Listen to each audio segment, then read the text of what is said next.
Anyway, so today I kind of wanted to go a little bit different from my usual content of, makeup and skincare and all that stuff.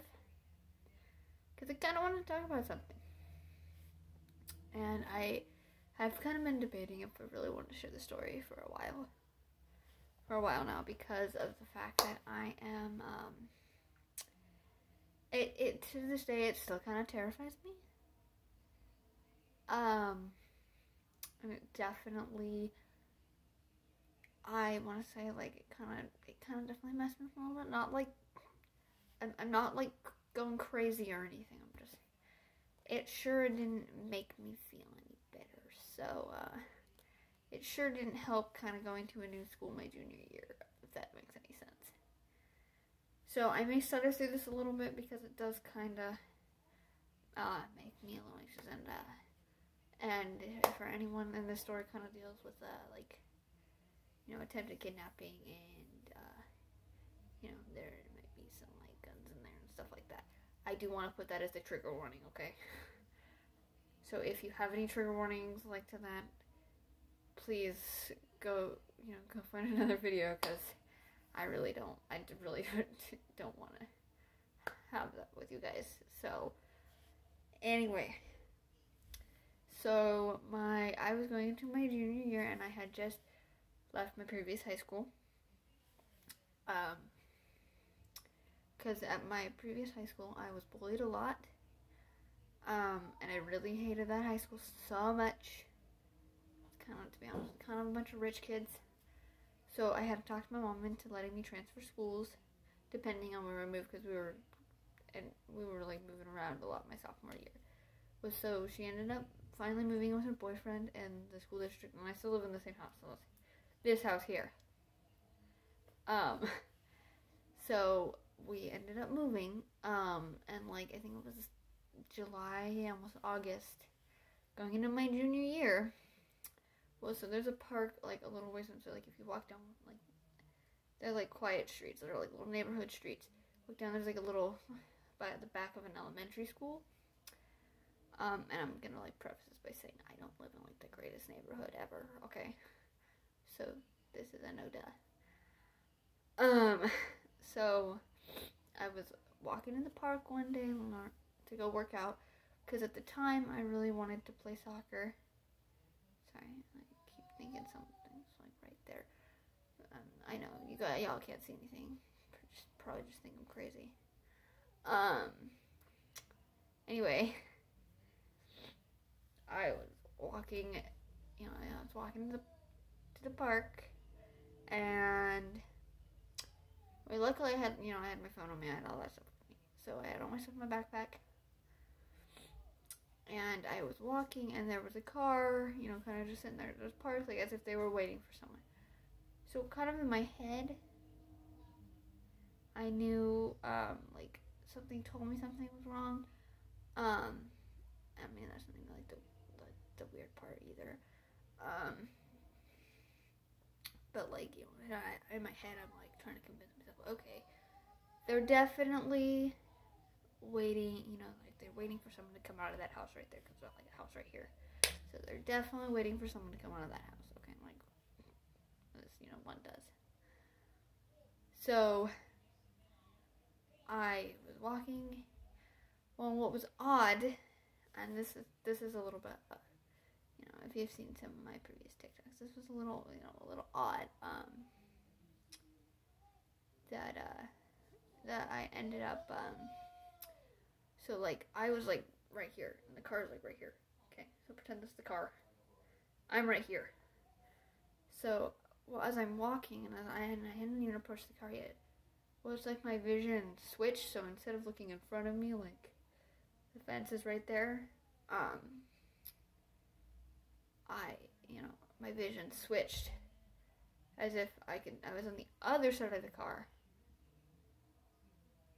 and I could see the guy, but like I don't know what was going through my mind at the time. So yeah, see, like I'm already starting to get a little shaky, because it's definitely not an easy story to talk about. And as I passed by that car, well, he inched forward. So obviously, as one person does, so the street kind of like went to a crossroad right here. And so like there's a crosswalk right here. So before the crosswalk, it turns this way. So obviously, I bolted down the next street.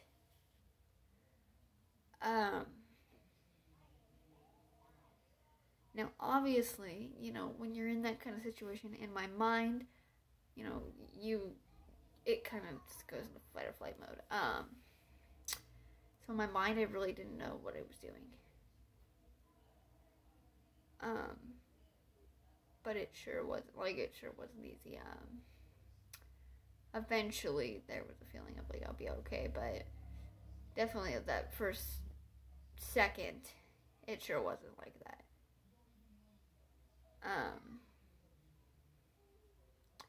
It sure didn't make me feel any better. So obviously, I didn't, I dropped all my stuff, and I took my phone out of my bag, and, like, my keys were in my hand. I took my phone in my bag, I called my mom, so I was walking home, and I took the main road back, because the car, for some reason, ended up, like, zooming past me after a while, and, what really, I think, really scared me was he did have a gun on him. And nothing was, like, fired or anything, but, like, again, that can be triggering to anyone. So he ended up zooming past me, so either someone popped out or saw something, because he, like, zoomed past, like, he saw someone. Something, like, someone was there. So obviously, like, I cut through the park, and then I cut back onto the main road, and, I was calling my mom, I was talking to my mom. Well, so as I was walking back, so the street that the guy went up can go one of two ways. I can go this way or I can go this way. Like, if you go up far enough, like, towards the end. It sounds odd. It's a visual description I can't describe. Well, so if you go this way, like, going down a little ways, it will take you to the main road. So, I was on that side of the road, and as I'm walking, I saw that guy in the same car. And, well, he was talking to his friends, and all I heard was, like, the only thing she left behind was her bag. Because at the time, that's all I left behind. That was, like, all my workout stuff was left behind. Well, at the time, I didn't think much of it, but someone told me just to kind of bolt. So I bolted from that area. And, well, so obviously I called my dad to see if he would take me to go and see if my stuff was still there. But he wasn't off till, like, 8 that night. So we went back, and he took me to go and get my bag. And, obviously it wasn't there, so someone stole it. So obviously, like, at that time, my stuff was, like, I really wasn't, like, in the best mental mindset. And even in going into school, like, if someone were behind me, like, trying to, like, pass me, and they were, like, this close behind me, I'd be like this. And I almost punched a guy one time because, like, it was, like, one of, like, the first few days at school. I went to, like, a little charter school, too. So, like, half day at this charter high school, and the rest of my home high school. So, and I was in, like, the fashion design program, so we were looking at doorknobs. That's a different story in itself, as to why we're looking at doors and doorknobs and stuff. Well, so I was kind of walking, and, this guy, like, comes up, like, right behind me. He was trying to pass me, and I may have almost punched him. Not intentionally. I'm sorry to that guy I almost punched. But, like, I think what made it a lot harder was people were like, well, just get over it. Because it's been, in that kind of moment, you don't get over stuff like that. And my stuff was stolen, and at that time, that was, like, part of, like, the biggest part of my life. Because I wasn't creating content then, either. So, I know it was definitely it was definitely rough. I think I kind of want to share it because I feel like people don't know that about my life, and also I've been kind of contemplating sharing it for a while, because you never know who's dealing with the same situation. But I do kind of hope you guys enjoyed this video. Don't forget to like, comment, subscribe, and I will see you on Saturday with an update on At Home Coffee.